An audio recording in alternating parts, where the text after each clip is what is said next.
সূর্যি মামা ওঠার আগেই মা বাবা আর আমি পৌঁছে গিয়েছিলাম স্টেশনে। ডেস্টিনেশন মায়াপুর। ট্রেনের টাইম ছিল ওই 6:45 নাগাদ। ট্রেনে বসে চিড়ে ভাজা খেতে খেতে পৌঁছে গেলাম ধুবুলিয়া। কিছু দূর হাঁটার পরে বাস স্ট্যান্ড থেকে বাস ধরেছিলাম। ভাড়া ছিল 25 টাকা করে। তবে যা বুঝলাম স্টেশন থেকে 40 টাকা দিয়ে অটো বা টোটো ভাড়া করে যাওয়াই এক্ষেত্রে বেশি সুবিধাজনক। ফাইনালি পৌঁছে গেলাম মায়াপুরে। ঠাকুর দর্শনের টাইমগুলোয় চোখ বুলিয়ে চলে গেলাম ভোগের প্রসাদের কুপন কাটতে।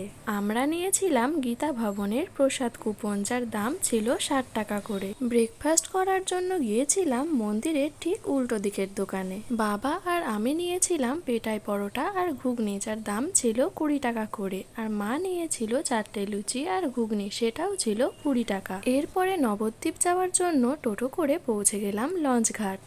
ওপারে যাওয়ার জন্য নিল 10 টাকা করে। জলের ওপর দিয়ে যাওয়ার সময় একটু ভয় লাগে ঠিকই, তবে কিন্তু মজাও বেশ লাগে।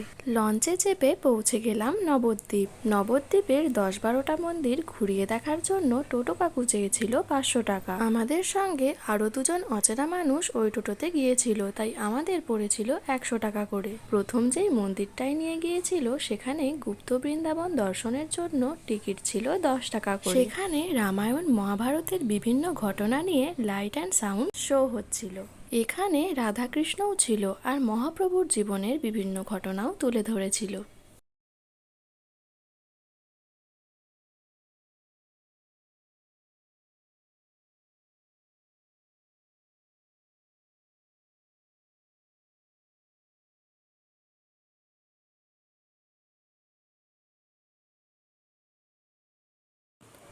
এরপরে আরও 2-1টা মন্দির দেখেছিলাম আর তারপরে গিয়েছিলাম গৌরাঙ্গের জন্মস্থানে। মাঝে দেখতে পেয়েছিলাম একটা শিব মন্দির। আর তারপরে গিয়েছিলাম নরহরিধাম, সেখানেও টিকিট ছিল 10 টাকা করে। এই জায়গাটা বেশ সুন্দর ছিল। গুহার এক প্রান্ত দিয়ে ঢুকে গিয়ে আমরা অন্য প্রান্ত দিয়ে বেরোলাম। দেখতে পেলাম সবুজ ঘাসের মধ্যে রাধা, কৃষ্ণ, চৈতন্য এছাড়াও আরও অনেক মূর্তি। সবুজ ঘাসের ওপরে রাধা আর কৃষ্ণকে দেখার পরেও জলের ওপরেও আবার দেখতে পেলাম রাধা আর কৃষ্ণের মূর্তি। তারপরে এখানেও দেখলাম বিভিন্ন যুগের ঘটনাকে এখানে খুব সুন্দরভাবে ফুটিয়ে তুলেছে। এমনকি প্রত্যেকটা ঘটনার কিছু কিছু বিবরণও উপরে লেখা ছিল। এক জায়গায় দেখলাম দোলনায় দুলছিল গোপাল ঠাকুর। বেরিয়েই দেখতে পেলাম শ্রী চৈতন্য মহাপ্রভুর একটা বিশাল বড় মূর্তি। এরপরে আরও কিছু মন্দিরে গিয়েছিলাম যেগুলোতে ভিডিও করা অ্যালাউ ছিল না। ফার্স্টের দুটো মন্দিরে লাইট অ্যান্ড সাউন্ড শো ছিল বলে 10 টাকা দিয়ে টিকিট কাটতে হয়েছিল, এটা ঠিক আছে। কিন্তু নবদ্বীপের কিছু মন্দিরে এমন দেখলাম যে সেটা সাধারণ মন্দির হলেও ঠাকুরকে দর্শন করার জন্য প্রত্যেককে কোথাও 5 টাকা করে বা কোথাও 10 টাকা করে বাধ্যতামূলকভাবে দিতেই হচ্ছে। ব্যাপারটা অনেকটা এরকম যে মানুষ মন্দিরে ঠাকুরকে প্রণাম করতে যাচ্ছে টিকিট কেটে। যাই হোক, এরপরে সব মন্দির ঘোরার পরে প্রথমে লঞ্চে করে আর তারপরে টোটোতে চেপে আবার চলে গেলাম মায়াপুরে। মায়াপুরের মন্দির দুপুর 1টা থেকে বিকেল 4টে অবধি বন্ধ থাকে। আমরা যখন নবদ্বীপ থেকে ঘুরে মায়াপুরে ফিরলাম ততক্ষণে 1টা বেজে গিয়েছিল। তাই সেই সময় মন্দির বন্ধ থাকায় আমরা খাবারের ওখানে চলে গিয়েছিলাম। এখানে খাবার সার্ভ করা হচ্ছিল শাল পাতায়। শাল পাতার ওপরে গরম ভাত পড়লে তার একটা আলাদাই সুন্দর গন্ধ বেরোয়।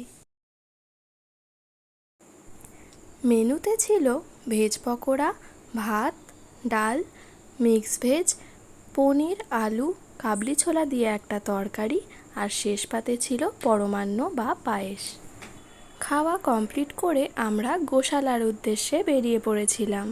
যেহেতু পুজোর পরপরই গিয়েছিলাম তাই চারিদিকে তখনও অনেক কাশফুল ছিল। গোশালাতে কিনতে পাওয়া যাচ্ছিল বিভিন্ন ধরনের মিল্ক প্রোডাক্ট। একটা লস্যি নিয়েছিলাম যার দাম ছিল 35 টাকা। নিয়েছিলাম একটা মিষ্টি দই যেটা ছিল 40 টাকা। আর নিয়েছিলাম মাটির ভাঁড়ে ক্ষীর যেটার 100 গ্রামের দাম ছিল 50 টাকা। এরপরে মন্দিরের সামনে এসে লাইনে দাঁড়িয়ে আমরা কিছুক্ষণ অপেক্ষা করি। আর 4টে বাজার পরে মায়াপুরের রাধাকৃষ্ণের দর্শন পাই। তবে মন্দিরের ভেতরে ক্যামেরা বা ফোন কোনো কিছুই অ্যালাউ করে না। এরপরে আমরা টোটো করে স্টেশনে এসেছিলাম। তিনজনের জন্য টোটো ভাড়া নিয়েছিল 150 থেকে 200 টাকার মধ্যে। স্টেশনে আর ট্রেনে টুকটাক কিছু খাবার কিনেছিলাম। দিনটা এরকমই সুন্দরভাবে কেটে গেল।